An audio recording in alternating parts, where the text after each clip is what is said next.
हमारे सहयोगी Devendra Parashar, India TV political editor, हमारे साथ लाइव जुड़ चुके हैं। देवेंद्र, चाहे शरद पवार गुट की बात की जाए, चाहे स्टालिन की बात की जाए, एक एक करके दोनों बिंदुओं पर हम चर्चा करते हैं। और सबसे पहले महाराष्ट्र में क्या हो रहा है उस पर आपके इंफॉर्मेशन क्या है? जी, महाराष्ट्र में जयंत पाटिल जो कि शरद पवार के अभी आप कहें कि सबसे भरोसेमंद नेता हैं, उनके मार्फत ये बातचीत चल रही है। और सबसे पहले उनको बीजेपी के राष्ट्रीय महासचिव उनकी मुलाकात हुई थी विनोद तावड़े के साथ मुंबई में। वो एक होटल के भीतर तकरीबन 1 घंटे की वो मुलाकात हुई थी। सोर्सेज के द्वारा जो जानकारी मिली उसके हिसाब से 3 जुलाई को वो मुलाकात हो गई थी। हालांकि उसके बाद जब वो चीज़ सामने आई तो फिर चाहे सुप्रिया सुले हों या महाराष्ट्र के मुख्यमंत्री देवेंद्र फडणवीस, उन लोगों ने उन बात को खारिज किया था। लेकिन अंदर खाने वो बातचीत बहुत सीरियस लेवल पर चल रही है। और कहानी इस प्रकार की है कि जैसे 10 विधायक जो शरद पवार गुट के हैं अभी, उन 10 विधायकों में से भी अधिकांश का ये मानना है कि सत्ताधारी दल के साथ अगर वो गए तो जो डेवलपमेंट प्रोजेक्ट्स हैं या जो एडमिनिस्ट्रेटिव रीच आउट करने की जो बात होती है विधायकों की, वो उनका ज़्यादा इफेक्टिव हो जाएगा। और ऐसे में बेहतर है कि सत्ता के साथ रहें। सोर्सेज से हमें जानकारी मिल रही है कि जयंत पाटिल ने बाकी लोगों को पार्टी के भीतर इस बात की जानकारी भी दी है कि विधायकों का जो बहुमत है वो इस बात को मान रहा है। दूसरी तरफ सांसदों की बात करें तो 8 सांसद उनके पास लोकसभा में हैं और एक शरद पवार खुद राज्यसभा में हैं। जो दूसरी सीट है वो तो ऑलरेडी पार्थ पवार के पास है।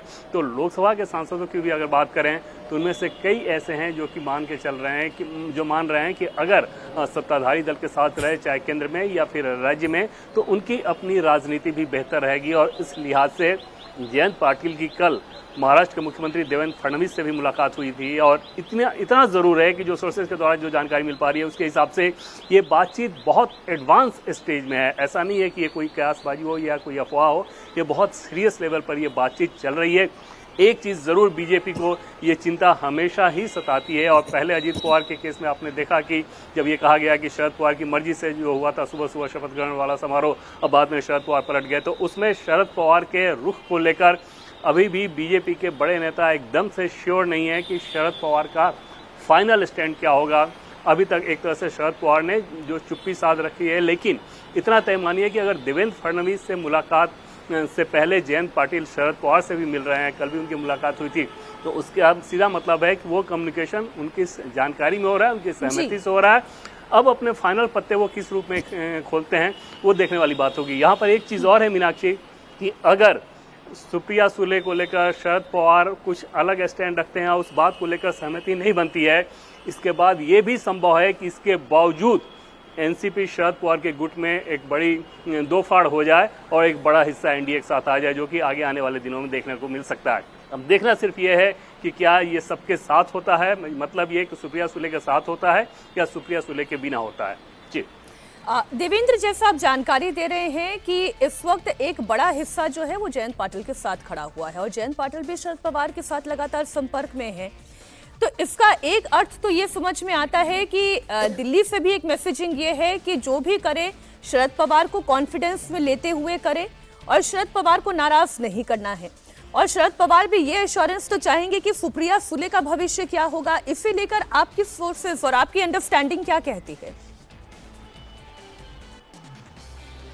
देखिए, शरद पवार को नाराज नहीं करना ऐसी कोई बात नहीं है, क्योंकि शरद पवार सबसे बड़े नेता हैं, उन्हीं की पार्टी है, तो स्वाभाविक तौर पे उनकी जानकारी से ही अगर सब कुछ हो तो बेहतर है। लेकिन जैसा कि पहले मैंने आपको कहा कि उनकी मर्जी से अगर वो लोग आना चाहें तो ठीक, उनकी मर्जी अगर लास्ट टाइम में चेंज हो जा रही है, क्योंकि इतना कुछ हो रहा है तो उनकी सहमति के बिना नहीं हो रहा होगा, लेकिन लास्ट टाइम में अगर फिर से वो कोई नया राजनीतिक दांव चलते हैं तो उस कंडीशन में भी एक प्लान बी नजर आएगा उन एनसीपी के विधायकों और सांसदों का जो कि सत्ताधारी दल के साथ जाना चाहते हैं, और वहां पर वो देखने वाली बात होगी। दूसरी चीज़ कि शरद पवार की राजनीति के हिसाब से देखें तो निश्चित तौर पर वो चाहेंगे कि सुप्रिया सुले, अगर ये उनका गुट आ जाता है एनडीए में, तो सुप्रिया सुले को केंद्र में एक अच्छे महकमे के साथ मंत्री पद की जिम्मेदारी दी जाए, जिस बात को लेकर चर्चा भी थी। और एनडीए के भीतर इसको लेकर कोई बहुत ज़्यादा समस्या भी नहीं आएगी।